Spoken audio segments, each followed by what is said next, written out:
Okay, so I tried to teach some vector questions just now, but I messed them all up. So instead, I'm going to record a more efficient way, which is to remind you of most of the important formulas that will be used during the exam, and then give you some extra tips on how to solve some of the questions that might come out. So, first of all, most of these are basics. So, the first one you have to know actually would be this one. Um, Number three. Number three, if A and B are non-parallel or non-zero, then anything next to A and anything next to B would be equal to 0. So if this whole thing is 3 plus 5, 5h, then 3 plus 5h equals to 0, and so on. And then this one's one of the more important ones. If P, Q, and R are collinear, then P equals to KQR, or P equals to MPR, or PQ equals to MPR, or PR equals to KPQ, and so on. Basically, they all are the same vectors but have different ratios. So yeah, if you see any ratios, that means they should be collinear.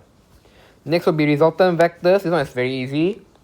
Unit vectors does come out a little bit, but I haven't seen much yet. But this one is very important. So if you have xi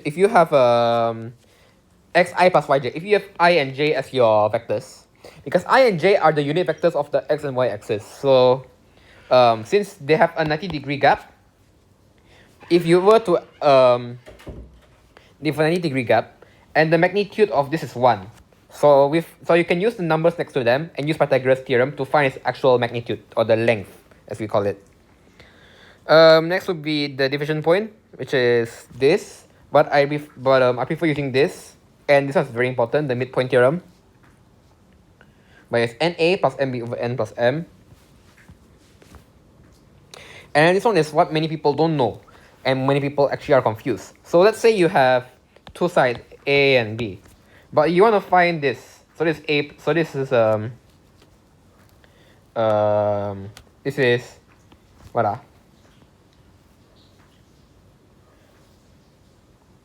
Okay, let's say this is B, this is A.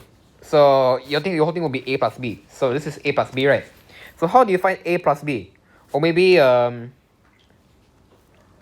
it's like this, then it will be, basically if you have this going out being A and this going in being B, and you need to find here, then here would be minus B plus A, right? Then how do you find this? Or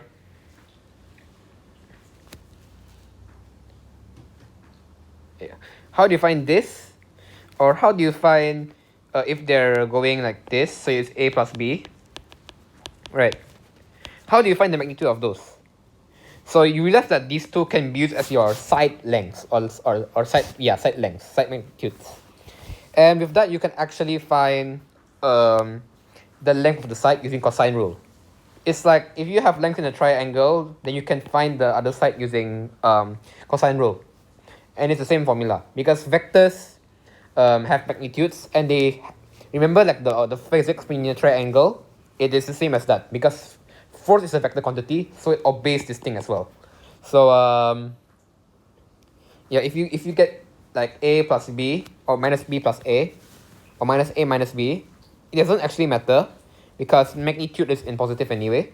So yeah, you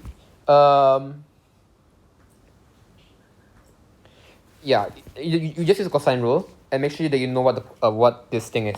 They'll normally give you an angle for it, but you have to be careful with which angle they give you. Like if they give you an angle, the angle has to be between A and B. Okay, I won't go too much so it doesn't get more confusing. Okay, this was also quite important, the dot product stuff. So like dot product this is the general formula, but if it's parallel, then you get this formula. But the most important one is the perpendicular one, where it will be equal to 0. But most of all of this come out. And then lastly would be used from the dot product. If you know A and B in the I and J form, you can get PR plus QS. Okay. Now some of the common things that more people might not know. Number one is, as I said earlier, if you have xi plus yj, then say this is a. No, not that. Just normal a. Then the magnitude of a will be equal to square root of x squared plus y squared. And then if you have a equals to a plus b, for example, a equals to b plus c, then you can actually use this formula. You can use cosine rule as well, which is magnitude of b squared plus magnitude of c squared minus 2b c cos theta. And yeah, I think this one I wrote earlier. Oh, wow. Yeah, I wrote it here.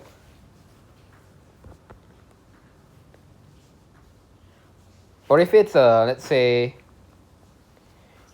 b and minus c, so you will get b plus minus c. Right. And it doesn't matter if it's plus or minus because its magnitude will be positive anyway. So keep that in mind. But yeah, you have to use logic for solving most of this. And then, oops, my thing crashed. I remember there was one more. What was it again? I'm just gonna try and explain these questions then, to in case I don't remember. But yeah, those are the two main ones that most people don't really remember much. Other than that, it's all we've done a lot of times. Okay. I'm not to save time. I'm not going to solve the questions. I'm going to ask you to solve it yourself, but I'm going to give tips on how to do it. So, for example, they give you that AR equals to TRC, right? So, which means that AR over RC is equal to 3 over 1. So, it means AR over RC is equal to 3 over 1. So 3 to 1. So, if we know that AR is 3 and RC is 1, so we got 3 and 1, then this whole thing is 4. Right. So, AR equals to 4 over 3 RC. No. If AR equals to 3 RC, then AR equals to 3 over 4 AC. How do you know that? Because AR to AC is equal to 3 to 4. So AR to AC is equal to 3 to 4. So yeah, AR equals to 3 over 4 AC. So if you were to write it down or sketch it down and sketch the ratios as well, it will be easier for you to find all of the ratios and you won't get the wrong ratio for each side. So AR 3RC. And then BQ 2 over 3 BC. So BQ is this, BC is the whole thing. So that means BQ equals to 2 over 3 BC. So I can move it down. So it will be BQ over BC equals to 2 over 3. So this thing is 2 and this whole thing is 3. That means QC is 1. You get what I'm saying? Okay. And then after you know all of that, you can actually solve the question already. You just have to remember these ratios and try and connect all of the vectors together lah. Both x is actually x bar by 2. You have to write the thing down. And then yeah, when it comes to questions like this, normally you can solve them by comparison method. So when used by most of the vectors questions can be easily solved using by comparison. So when you use comparison, then you will be able to solve a lot of the questions. But I think everyone knows that, so I'm not going to mention more about this one. Okay, how about you get questions like this, where they don't give you an exact answer, find a way to find the answer. You have to look at it yourself. So number 1, cos minus 1, 3 over 5 is actually equal. It means that theta is equal to this. Hence, cos theta is equal to 3 over 5. Next, you have two choices actually. Number 1 is using dot product. Number 2 is using cosine rule. But how do you do either? And what do you think is the easier one? For me, the easier one to do will definitely be dot product. Why? Because if you use A dot B, then you know this is I and J, this is I and J. So when you do that, you can use the PRQ plus QS formula and immediately do this. So you get PR plus QS, I think it's minus 8 plus 3 lambda. then equals to A, B, cos theta, which you already know is minus 3 over 5. So how about A and B? They didn't give you the magnitude, right? But remember, when you have I and j, you can actually find the magnitude using I and j. Just look at the numbers next to it and use Pythagoras. So 4 square plus 3 square, square root, 5. And then this one is lambda square plus 4. So 5 lambda square plus 4 minus 3 over 5, then you can solve the answer. Okay, I'm not going to give you the answer, better you do it yourself. Last one. I took these two in particular because these two involve proving. And when it comes to proving, the main thing you have to know is, to prove a question, you have to prove that the two conditions are both correct. What do I mean by that? So it says here, BE intersects AC at F. This means that BF is equal to KBE, KBF, or BF equals to KFE, or BF equals to KBE. Then with that, you will know that they are collinear. So it says that prove that this is AF equals to 2FC. That means somehow in this thing, if BE and F are collinear, then this is correct. So the way to prove it is, you have to pretend that this is correct and prove that BE and F are collinear. So so you have to go the other way around. If the other way around is correct, then the case is true. If you get so basically, like, given that x is this, find y. Then the way to solve it is, if y is true, then x must also be true. So yeah, with that, you need to solve the question. But how do you solve the question? You need to find out all of the relationships between the vectors. So what do I mean the relationship between the vectors? You need to find all of the things that they have in common. For example, we know that AD and BC are parallel. So AD is actually equal to BC. It's not only collinear stuff, but it's also parallel stuff. So it's AD equals to KBC, but since they're parallelograms, they're the same length. Hence, AD equals to BC. Then you can express them as vector D minus vector A equals to vector C minus vector B. Then you will get A minus B equals to D C minus D. So that's your first relation. Your second relation is you know that E is the midpoint. So E is equal to C plus D over 2. You know that is true because it says that E is the midpoint of CD. So now you have these two. You need to try and play with this, the collinear thing, and then you can sub in these values. So what actually happens is, B and F can be expressed as something A, something B, and something C. But if you were to use any of this, you might get D. So how do you change D into A, B, and C? You just move it. So D is equal to A minus B plus C minus C. No, wrong way. D is equal to D is equal to minus A plus B plus C, if I remember correctly. That's the connection. And then you can actually sub it in. Then you'll get the answer. I think I got it terbalik. I'm pretty sure I got it wrong. But yeah, I got it wrong. It should be what again?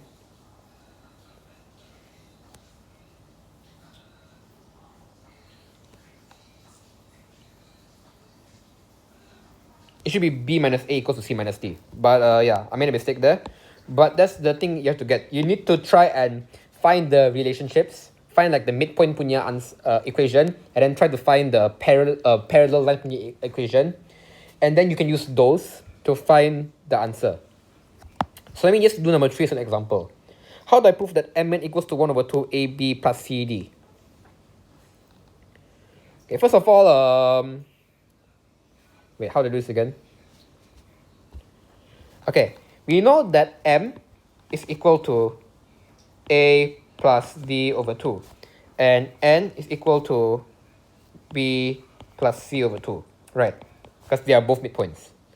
And then from here, we will get Mn is equal to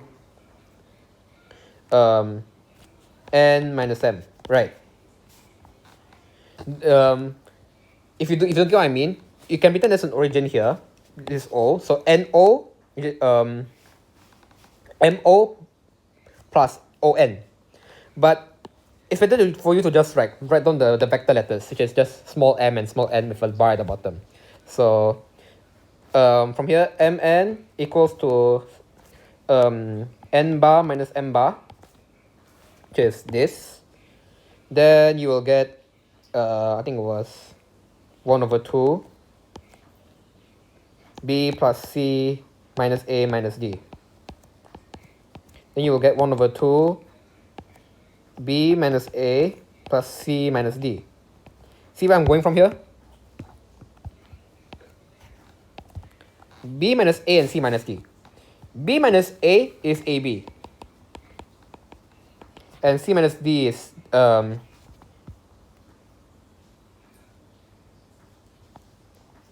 C minus D is DC. Oh, wait.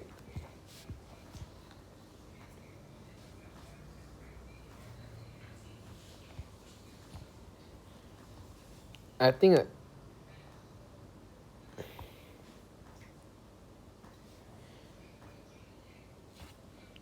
let me see what I did wrong here. I think I did a mistake here. N minus M. N is B plus C over 2. Right. And then M is A plus D over 2. So...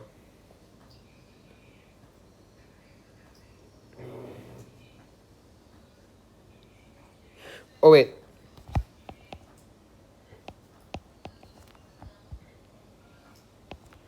Oh, yeah, I remember now. So, AB plus DC, but it's...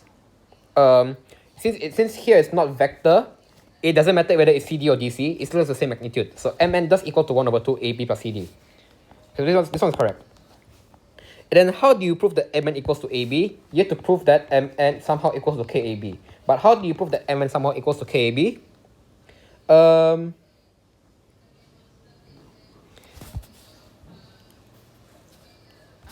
Yeah, wait, how do you do that? So, wait, I forgot how to do this one. I know that you have to prove Mn equals to KAB. And you already know what M and N is, which is 1 over 2 AB plus DC equals to KB. But how do you prove this? What was it again? Oh, I remember now. Remember that ABCD is a trapezium. That means that AB is already equal to KDC. It's KCD. Or KDC actually, it's KDC. Right. This is because it's parallel. When you parallel, you can use this. Then you can just do 1 over 2 AB plus KDC, or DC equals to KAB. Same thing. So DC, not same thing, but they are both applicable. So this is KAB.